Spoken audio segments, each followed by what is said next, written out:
Hey, Keaton. Hey Mariana, good to see you again. Good to see you too. So, I have a question for you. Oh no, you only get one. Just kidding. On average, how often would you say that your work enriches the way that you do things at home, right? Your family life, your life with your kids, with your beautiful wife. Oh man, daily, daily. I'm very blessed in psychology. Like I'm learning about how people work and function and I can apply it. I mean, it's hard to practice what you preach for sure. So learning in therapy, my therapist will say something. I'm like, yeah, no, I guess I know that, but like I need someone to tell me to do it. But like, no, I think parenting, I've got tools in my toolkit and words that I wouldn't have had if I weren't a psychologist. And I think too, like Kim and I do the same thing where like that's something we bond over. We spend time at night just like talking about science and talking about papers, and it's very nerdy. I think we'd be a very boring couple to anyone else, but like it works well for us. And I think it brings us some closer in meaning. What about you?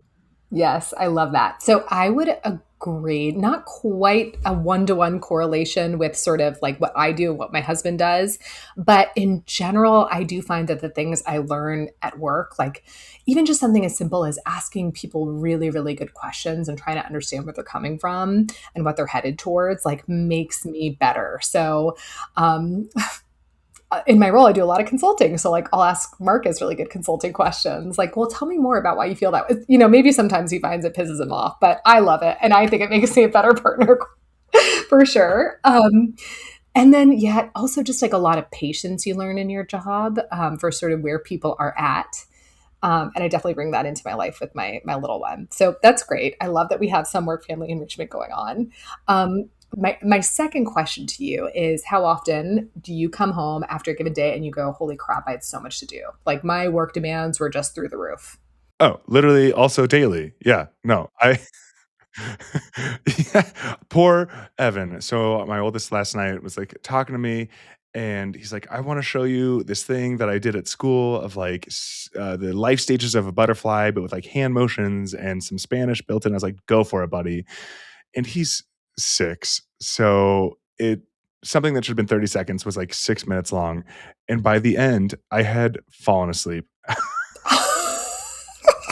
You know what? I did not see the story going there. That's, No, I I was just drained and zonked by like a really long 3 or 4 days at work specifically, and I just did not have it in me to keep paying attention to and I love him, and so then, like, I asked him to do it again today, and it was fine, but, like, I think that's just an example of, like, all the time this happens, whether it's, like, the amount of energy that I have or, like, the time that I have, I try to protect my time, but that's not always doable, and even just, like, the emotional headspace that I'm in sometimes, like, I come home from work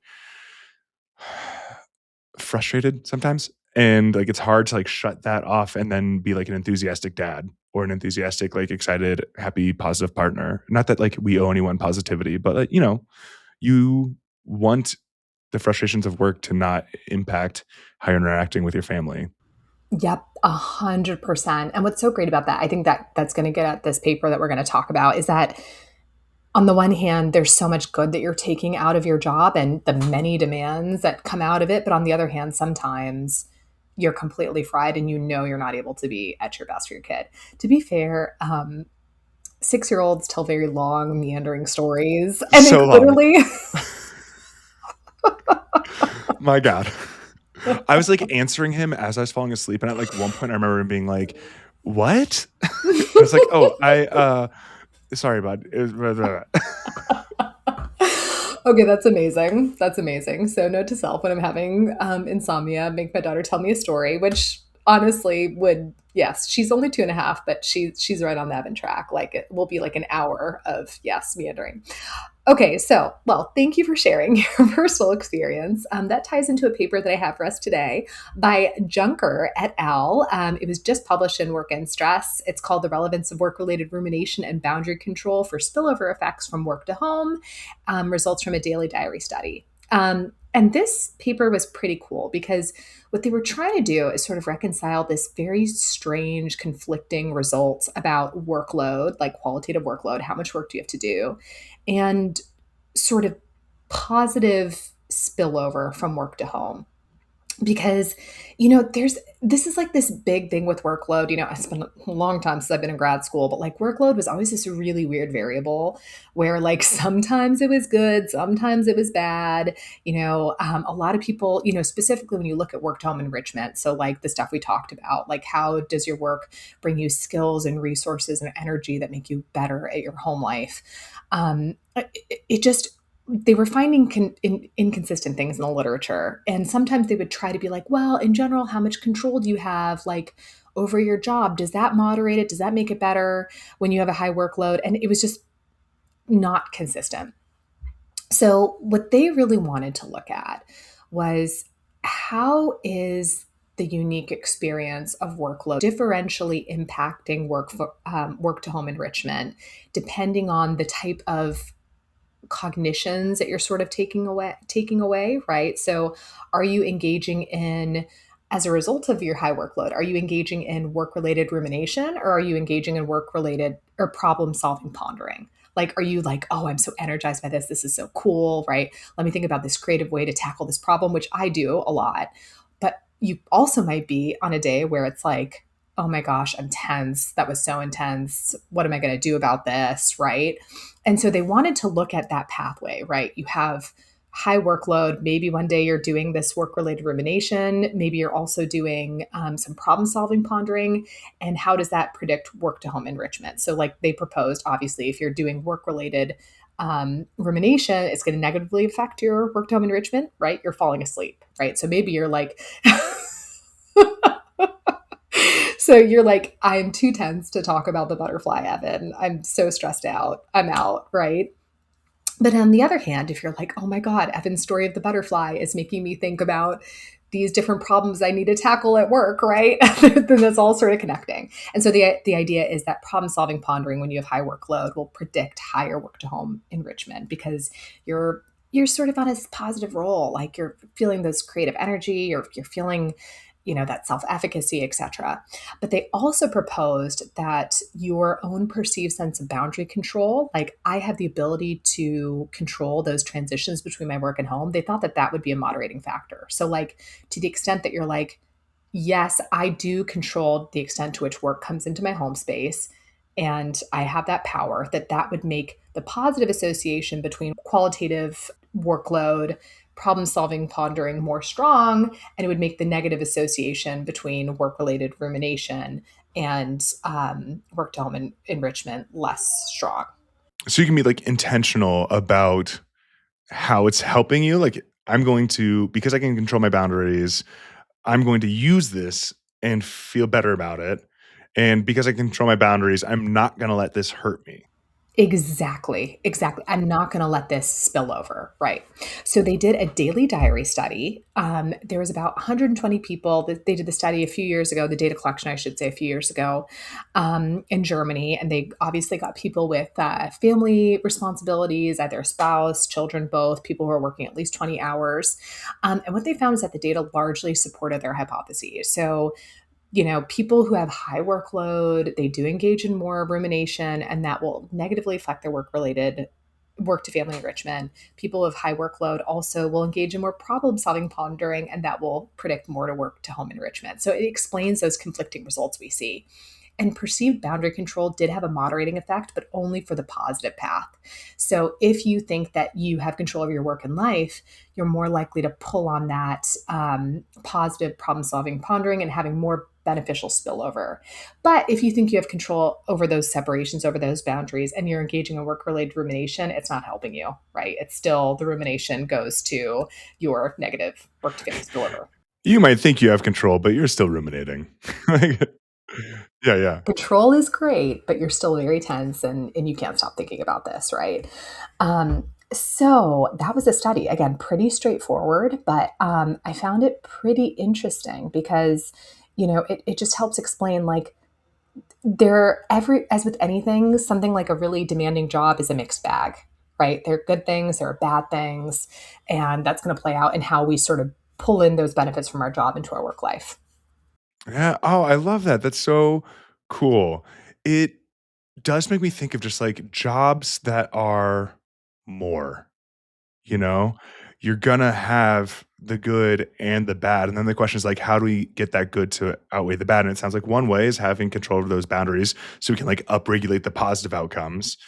And then one way is like doing what we can to not ruminate and just instead like problem solve. But like I totally understand that feeling of you're flying high from having solved problems that you're having at work, but like at home of like, okay, yes, like I'm physiologically aroused, right? I'm like, I've got the energy because I have this problem, but like I solved it. Like I know what I'm gonna do. And like, oh, let's go. Yes. I'm ready. Yes. You feel good about yourself. Yeah. And then you can like take that in to parenting or whatever relationship. And you're like, let me tell you about this. Or like, even if you're not talking about work, you still have that like, oomph. That's cool. That's really cool. What what should you like do as a manager then to like help facilitate your employees' experience of this? Well, it's funny because the authors talked a lot about what you did about reducing work related rumination. And like for me, they mentioned like the appraisal. For me, it all came back to how can you help move the needle on how people are interpreting a high workload? So, like, bringing in my super, like, being in industry, being aware of trends, like, we are in a time of economic uncertainty. A lot of people are clinging to their jobs, but companies aren't hiring at the rate that they used to. People are being asked to do a lot more with less compared to any time we can see in the last 5 years, right? And so I think that unfortunately, just a lot of disruption in the market, a lot of changes, but being asked to do more is just going to continue to increase, right? So that's an unfortunate reality. And my question is, what can managers to do to help employees interpret that positively? Right. And I do think, my leader does stuff like this all the time, right? This is a new demand that's coming on our team. This is why it's so interesting and unique. This is the impact that it's going to have. This is why it matters. Is this something you're interested in as a stretch opportunity? Do you want to be the practice lead for this? And I'm like, yes, right? So like there's like that type of empowerment. And so, well, yes, like for instance, I'm giving, a new area of business, a new area of work, a body of work that I'm taking over as an example. And it has increased the volume of my workload. I am able to feel empowered in that. And I'm able to I'm more likely to come off of that going, wow, look at all this stuff that I'm learning, right? So, like, what can the manager do to help with that appraisal, shifting it from tense? And like, also, what can the manager do to help the employee prioritize when the workload's really high, right? Like you are dealing with a lot of crap. Tell me what's coming at you. Does this matter? Maybe not. Let's try and de escalate this. Is this a persistent problem? Who else should this be going to? How can I help advocate for this piece to not fall on you as much? Like that's what's sort of coming into my mind. Yeah. Oh, I love all that. Especially, I mean, both the framing and the resources of like, there's a lot of workload increase, as you mentioned, for everyone right now that like, yeah, there aren't more resources to help you outweigh that increase. And like, you're probably not getting compensated for that increase either. Like, you're expected to do the same or do more, but you're getting paid the same or whatever. And like, we see that too of, from on high, it's looking like maybe we're going to be teaching bigger classes, which is not great for us, not great for our students. And like that's out of our hands, it's out of everyone's hands. And so is it being framed as like this cool stretch opportunity? Absolutely not. It is being framed as like this sucks for you, this sucks for us. Go forward and do it. That sounds so impossibly demotivating. Like, Yeah. And I'm sure it's not just like academia. It's, I'm sure that yeah. there are a lot of companies that are like, yep, our quarterly reports weren't what they need to be. So here's what we're doing. But like Yeah. your manager sounds like a phenomenal saleswoman. I literally love my leader. She's amazing. To be fair though, like the empowerment, she did ask me. She was like, "What do you think about taking this over?" Right? So like that choice that I had, you know what I mean? Well, and we know that like that's so important that like feeling like you have some sort of autonomy and control, which gets to the other part, like the resources, where like if you can't have autonomy and control, how do we give you the resources to deal with like increased workload, or can we give you control around other things? And I think that's a really good point of like, does it have to be yes and to work, or can it be like or you know, or like which of these balls are made of rubber and which of these balls are made of glass? Like I'm gonna drop a ball. I want to drop one that's gonna bounce back up later. And like that's where a manager can come in or like your own processes. And it's because this was a daily diary, this is like on days when my workload's higher than normal, rather than like I have higher workload than everyone else.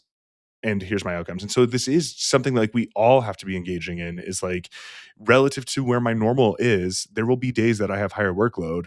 So how do I handle that on the daily level, and how does my manager help me handle that on the daily level? And I think that's also a really cool reframe too, of this isn't something that's static. This is a daily fluctuating thing, and like what can we do on the daily level to make sure that like on the daily level it's not creating that harm, and it's is creating that benefit. Super cool. Was there anything surprising to you? I would say maybe the only thing that was really surprising to me is just that, we don't have more research sort of examining why workload is this strange double-headed beast. Like, you know what I mean? Like that to me is like this makes perfect sense, right? So just more in this area about like how do we deal with this stressor, right? How do we deal with it, and how can we think about it maybe not as a stressor but as an opportunity in some cases, right? So yeah, I thought it was a really cool study. Very cool. Thanks for sharing with me. And, here's hoping to enriching workload for you, Mariana. Yes, thank you, and for you as well. Thanks. Bye. Bye.